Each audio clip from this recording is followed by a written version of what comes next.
الحمد لله نحمده ونستعينه ونستغفره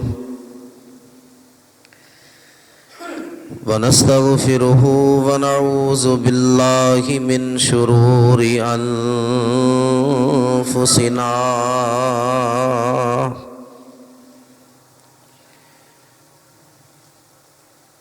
ومن سيئات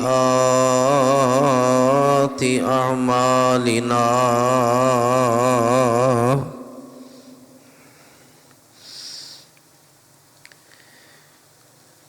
من يهده الله فلا مضل له ومن يضلله فلا هادي له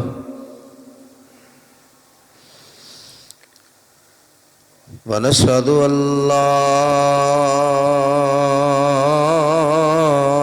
إله إلا الله وحده لا شريك له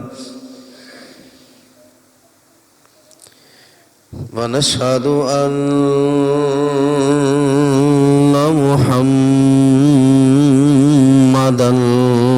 عبده ورسوله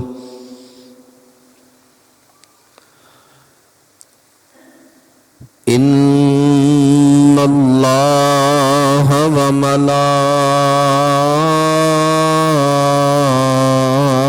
وملائكته يصلون على النبي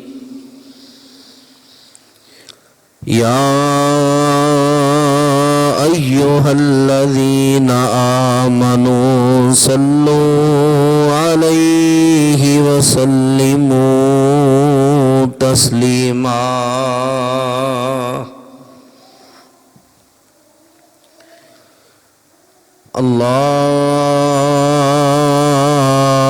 اللهم صل على محمد وعلى آل محمد صلى الله عليه وسلم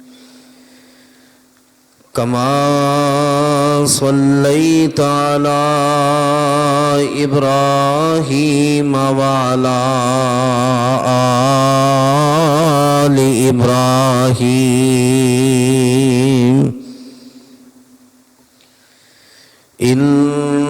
إنك حميد مجيد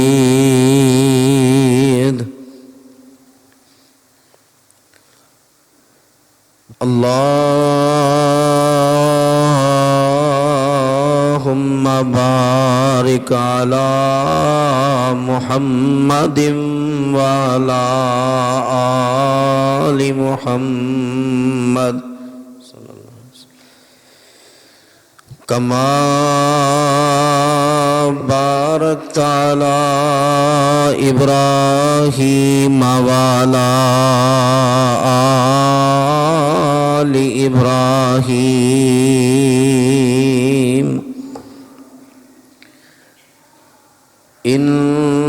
إنك حميد مجيد أما بعد فإن خير الحديث كتاب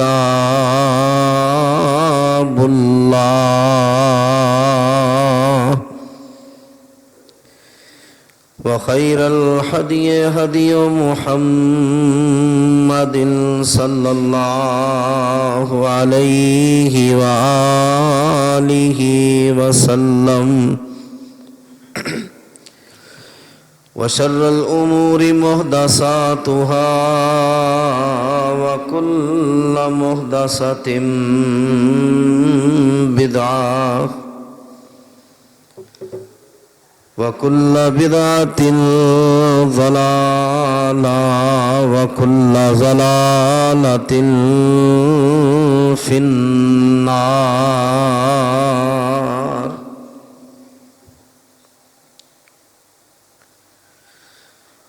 أعوذ بالله السميع العليم وبوجهه الكريم وسلطانه القديم من الشيطان الرجيم.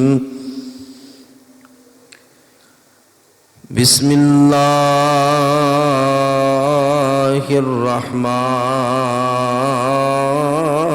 الرحيم.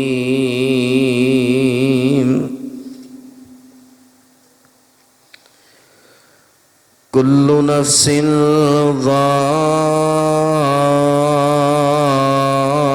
ذائقة الموت وإنما توفون أجوركم يوم القيامة فمن زحزح عن النار وأدخل الجنة فقد فاز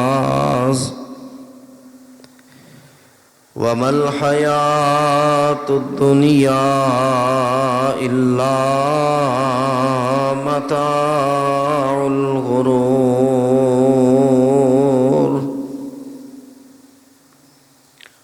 صدق اللہ العظیم. ہر قسم کی حمد و ثنا، تعریفات، تسبیحات، تحمیدات، تمجیدات، بڑائی، کبریائی، تنہائی، بادشاہی، شہنشاہی اللہ وحدہ لا شریک کی ذات اقدس و اکمل کے لائق ہے، جو ہم سب کا پالنے والا ہے، ہم سب کا مشکل کشا ہے، ہم سب کا حاجت روا ہے، جو بگڑیاں بنانے والا ہے، بیڑیوں کو پار لگانے والا ہے، ہر لمحہ، ہر پل، ہر گھڑی، ہر سیکنڈ وہ ہر انسان کی سنتا ہے اور قبول کرتا ہے. حمد و ثنا کے بعد بے شمار، لا تعداد، ان گنت، بے حد و حساب درود و سلام ہو احمد مصطفیٰ، منبع خدا، پیکر صبر و رضا، شفیع المذنبین، سید المرسلین، سید الانبیاء، سید الاتقیاء، امام الزاہدین، امام المجاہدین، خاتم النبیین، والی بطحہ جناب حضرت محمد مصطفیٰ صلی اللہ تعالی علیہ وآلہ وسلم کی ذات گرامی پر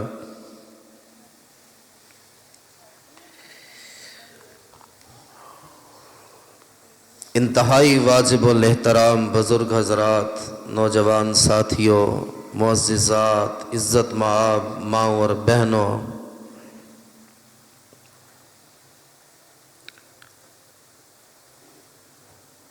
خطبہ جمعۃ المبارک کا عنوان موت اور بیماری کے حوالے سے چلا تھا. انتظامیہ کی خواہش تھی کہ یہ ایک یا دو جمعے میں یہ مضمون پورا ہو جائے، لیکن اسے شاید 2 جمعے اور چاہیے. کوشش کروں گا رمضان سے پہلے یہ احکام و مسائل آپ تک پہنچ جائیں.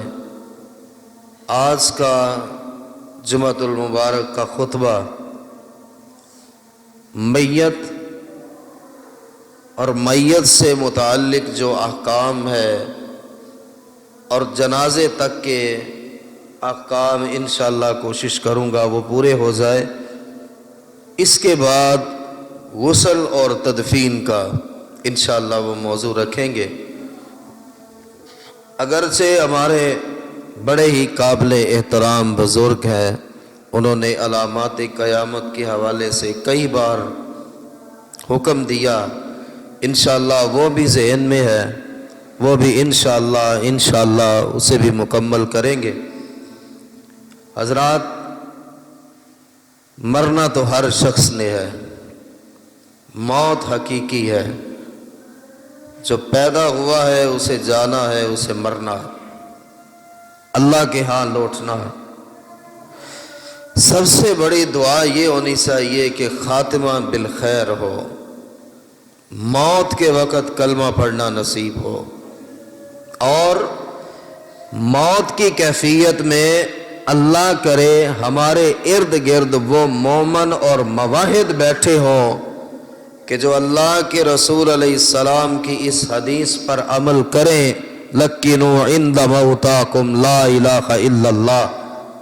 جب جان نکل رہی ہو تو آس پاس بیٹھنے والے جاہل نہ ہو، سینہ پیٹنے والے نہ ہو، بال نوچنے والے نہ ہو، چیخو پکار کرنے والے نہ ہو، بین کرنے والے نہ ہو، بلکہ لا الہ الا اللہ کی نصیحت کرنے والے. کیونکہ جس نے یہ پڑھا، اللہ کا وعدہ ہے کہ دخل الجنہ، تو لا الہ الا اللہ کہہ کر دنیا چھوڑ دے، میں تجھے جنت عطا فرماؤں گا. یہ اس کا وعدہ ہے. اب انسان دنیا سے چلا گیا، میت پڑی ہے، چودھری صاحب، وزیر صاحب، سردار صاحب، ایم این اے صاحب، کونسلر صاحب، صدر صاحب، وزیر اعظم صاحب، سب ختم ہو چکا. اب صرف میت پڑی ہے، میت.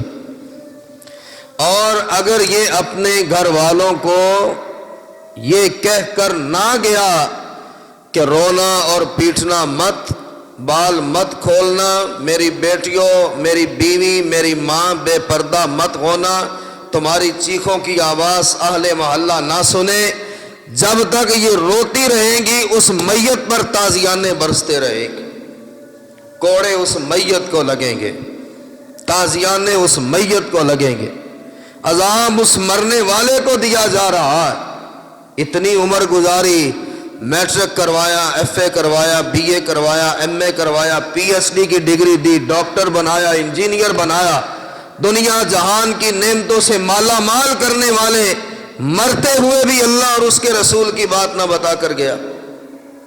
اس لیے آج سے اپنے گھر والوں کو اپنے بارے میں خبردار کریں کہ موت کا پتہ نہیں، اگر میں مر جاؤں تمہاری آنکھوں سے آنسو بہیں، یہ جائز ہے، یہ اللہ کے نبی کی سنت بھی ہے، لیکن چیخو پکار نہ ہو. اور تعزیت کے لیے پھوڑی بچھانا، روڈ بلاک کرنا، بیٹھ جانا، اس کے بارے میں کیا؟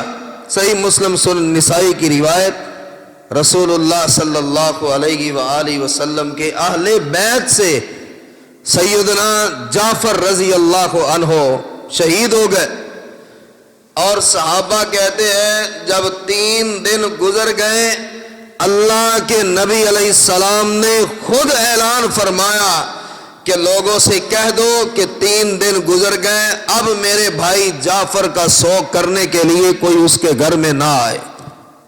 آپ نے خود روکا.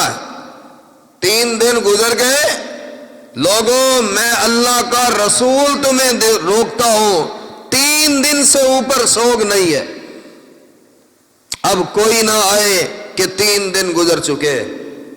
بلکہ شریعت کو ماننے والے، اللہ اور اس کے رسول علیہ الصلاۃ والسلام کی تابع داری کرنے والے وہ کمال لوگ تھے کہ رسول اللہ صلی اللہ علیہ وآلہ وسلم کی ماننے والی، آپ کی وفادار ام عطیہ رضی اللہ عنہا، بیٹا فوت ہو جاتا اور ماں کے لیے یہ بہت بڑا صدمہ. اس ماں سے پوچھئے جس کی آنکھوں کے سامنے جوان بچہ فوت ہو جائے، جو اس کا سہارا ہے، جسے دیکھ کر وہ جیتی ہے، جسے پالنے میں کمال مشکلات کا مظاہرہ ہوا اور برداشت کیا، ام عطیہ رضی اللہ عنہ کہتی اللہ کی قسم ہے میرا بیٹا فوت ہو گیا، میں نے بین نہیں کیے، میں نے چیخو پکار نہیں کی، میں نے غیر مردوں کے سامنے اپنے چہرے کو نہیں کھولا، میں نے وائے وائے اور ہائے ہائے نہیں کی، اور جب 3 دن گزر گئے، صحیح بخاری کی روایت ہے، میں نے زرد رنگ کی خوشبو لگائی۔ عورتیں حیران، ام عطیہ تیرا بیٹا فوت ہو گیا، 3 دن گزرے، چوتھے دن تمہیں خوشبو لگانے کی ضرورت کیا تھی؟ کیا بیٹے کے مرنے کا غم نہیں ہے؟ کیا بیٹے کے دنیا سے چلے جانے کا دکھ اتنی جلدی ختم ہو گیا؟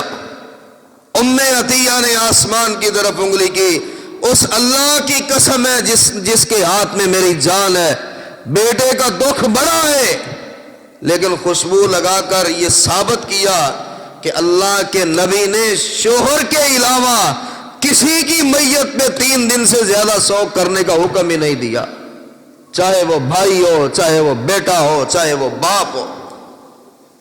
ہاں خامن فوت ہو جائے تو 4 مہینے اور 10 دن، یہ اللہ کے نبی کا حکم ہے۔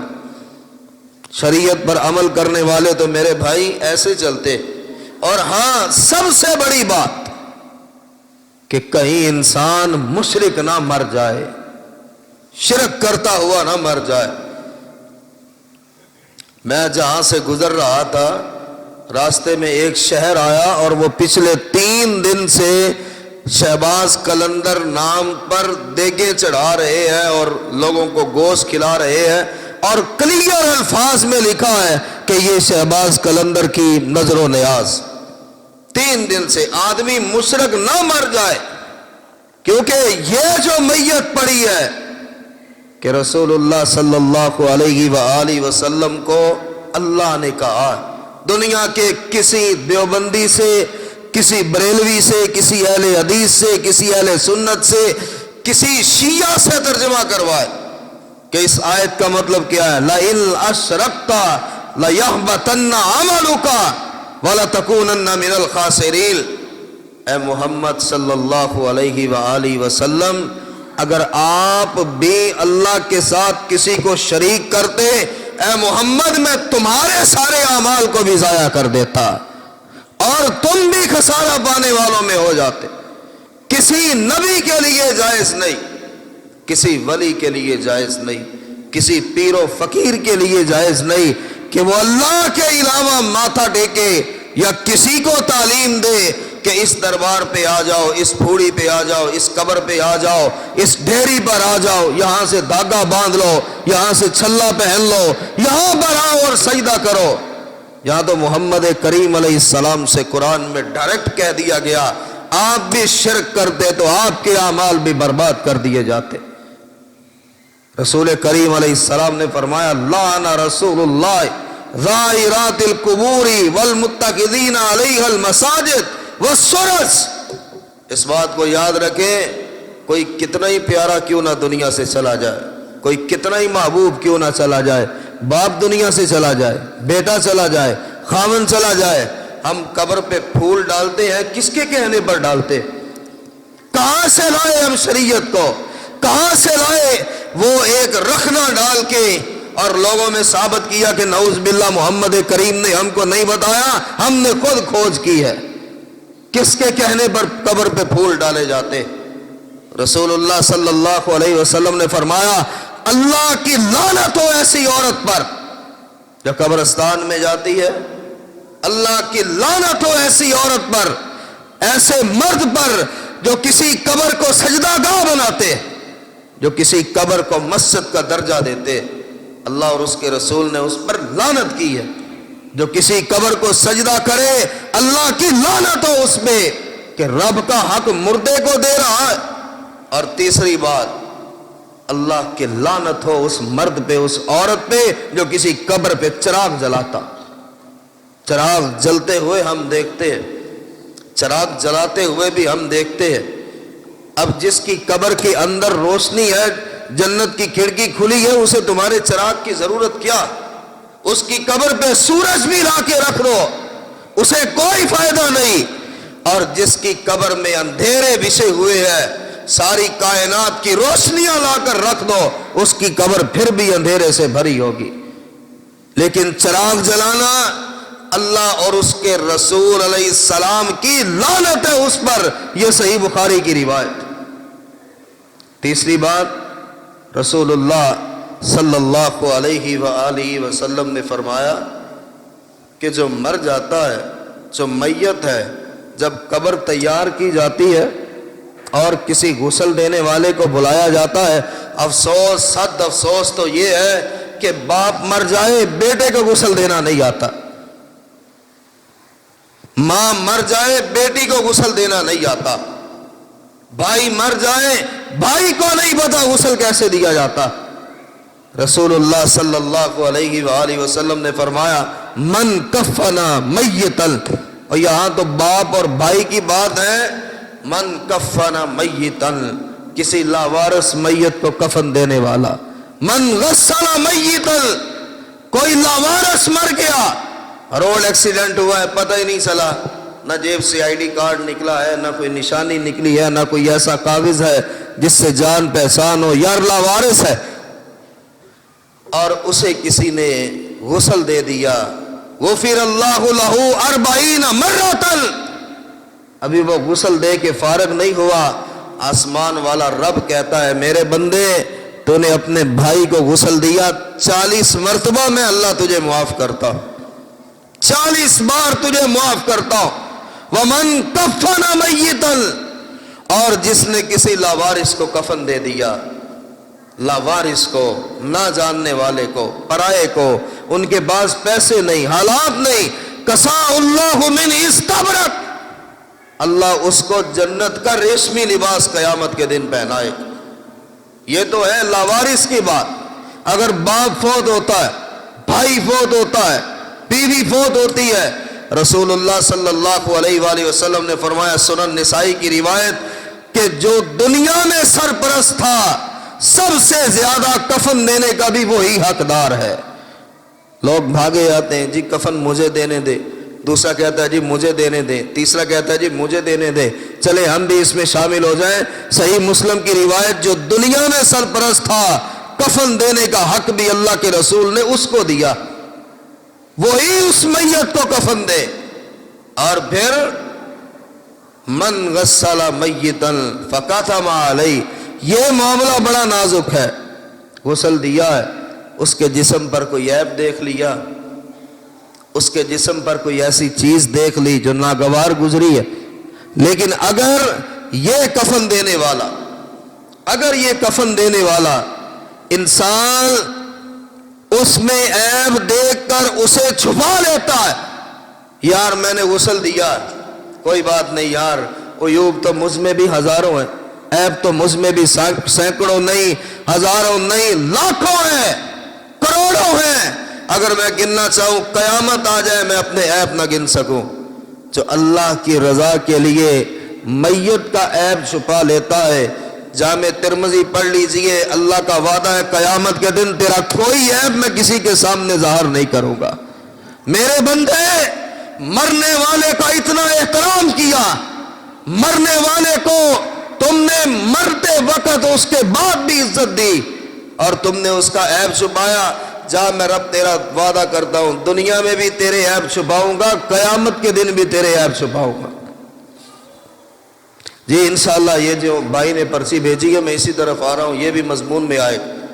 رسول کریم علیہ السلام فرماتے ہیں، سیدہ عائشہ رضی اللہ عنہ سے فرمایا، عائشہ اگر میری زندگی میں تو وفات پا گئی تو عائشہ میں وعدہ کرتا ہوں غسل بھی تجھے دوں گا، کفن بھی تجھے خود پہناؤں گا، اور کتب احادیث اٹھا لے، بیوی شوہر کو غسل دے اور کفن دے، شوہر بیوی کو غسل دے اور کفن دے، اس میں کراہت نہیں ہے، یہ جائز ہے، یہ جائز ہے۔ کیوں ہم نے ناجائز بنایا؟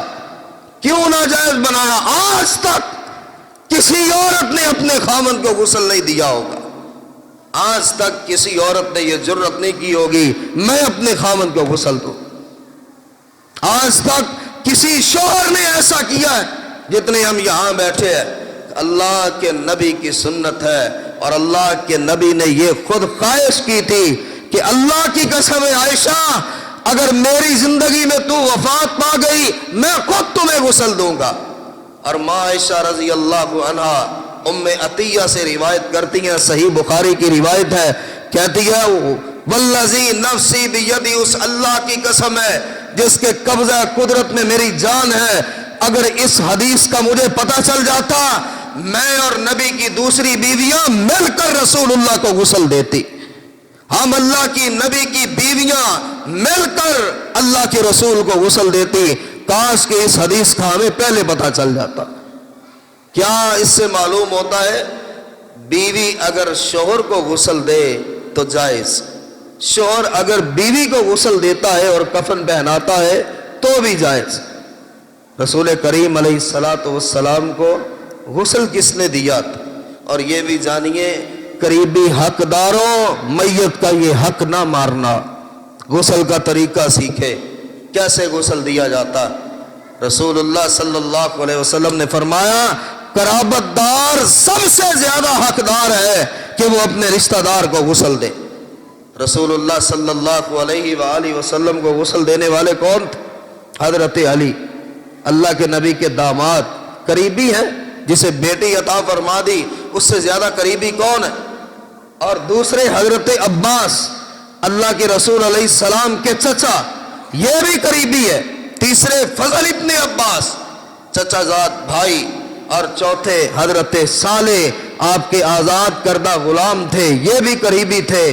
قریبیوں نے رسول اللہ صلی اللہ علیہ وسلم کو غسل دیا، قریبیوں نے۔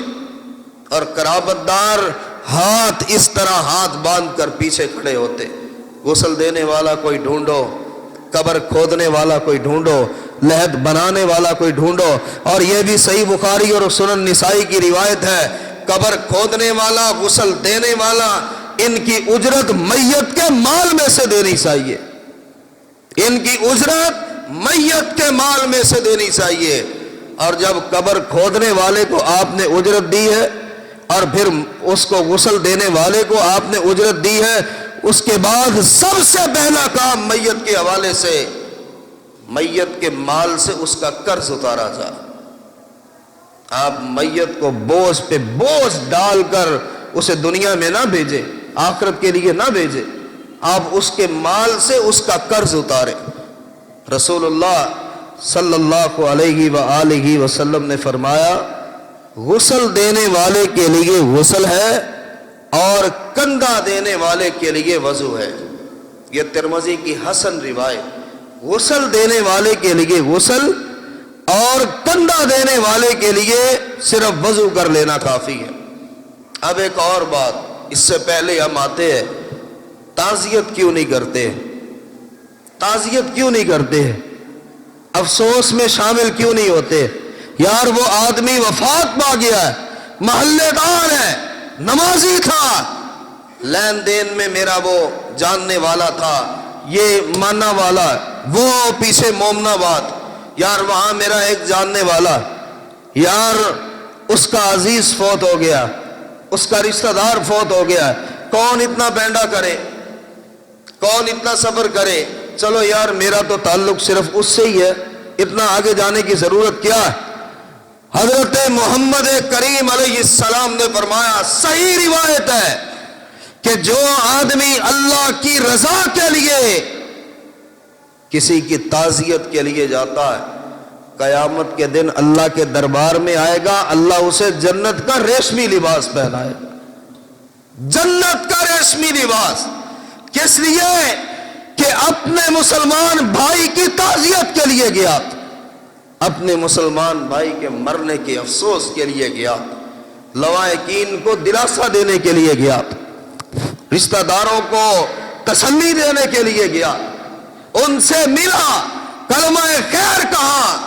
اب اتنی بات ہے، رسول اللہ صلی اللہ علیہ وسلم نے فرمایا اسے ہلا پہنایا جائے۔ اور ہلا کیا معنی ہے؟ ریشمی لباس بھی ہے، عزت کا لباس بھی ہے۔ اور یار اتنی بات پر عزت کا لباس پہنایا جا رہا۔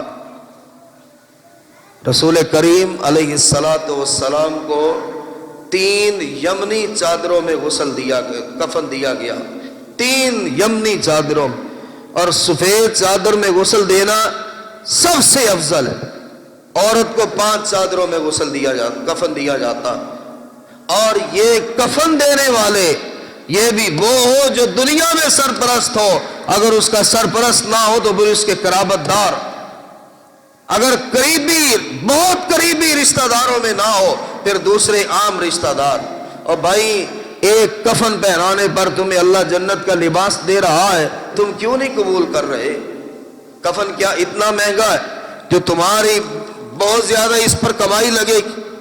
رسول کریم صلی اللہ علیہ وآلہ وسلم نے فرمایا اب میت پڑی ہے، اور یہ تو جی ایسا بھی تھا، یہ تو ویسا بھی تھا، اس میں تو یہ بھی بات تھی، چھوڑیں جی اب تو مر گیا۔ یار اس قدر ہم منافقت سے کام لیتے، اس قدر کہ عیب بیان بھی کر دیا، پھر یہ بھی کہہ دیا چھوڑیں جی یار وہ تو مر گیا۔ اذا مات صاحبکم فدعوہ ولا تقعوا فیہ، کلیئر بات یہ ہے کہ جب تمہارا بھائی مر گیا، میں اللہ کا رسول تمہیں اللہ کا واسطہ دیتا ہوں اس کی برائی بیان نہ کرنا، صرف اس کی اچھائی بیان کرنا۔ تم نے جو کہہ دیا اللہ کے فرشتے اس پر آمین کہہ رہے، تم نے کہا اچھا تھا اللہ کے فرشتے آمین کہہ رہے، تم نے کہا برا تھا اللہ کے فرشتے آمین کہہ رہے، تمہاری ہر بات رب تک پہنچائی جا رہی۔ وہ جو اس نے کیا ہے وہ تو اس نے کیا اور چلا گیا۔ اور پھر رسول اللہ صلی اللہ علیہ وآلہ وسلم ایک منافق کا نماز جنازہ پڑھتے۔ اب یہ باتیں ہیں بڑی اہم کہ اللہ کے رسول صلی اللہ علیہ وآلہ وسلم سے بڑھ کے کون بڑا اللہ کے بعد؟ کوئی تصور کر سکتا ہے کہ نعوذ باللہ پیر عبد القادر جیلانی اللہ کے رسول سے بہت نیچے ہے، حضرت علی حجویری اللہ کے رسول علیہ السلام کے قدموں کی خاک بھی نہیں، خواجہ معین الدین چشتی، فلاں فلاں فلاں، جتنے بزرگ ہیں سب قابل احترام ہے، لیکن یہ رسول اللہ صلی اللہ علیہ وسلم کا درجہ تو نہیں لے سکتے کہ ہم کہیں ہم ان کے پیچھے، ہم جتنے گناہگار ہیں، جتنے سیاکار ہیں، جتنے نافرمان ہوں، ہمارے پیچھے ولیوں کا ہاتھ، ہمارے پیچھے بزرگوں کا ہاتھ، ہمارے پیچھے فلاں ابن فلاں کا ہاتھ ہے، اور بھائی وہ تو ایسے ہے نعوذ باللہ جیسے رب کا مشیر ہے۔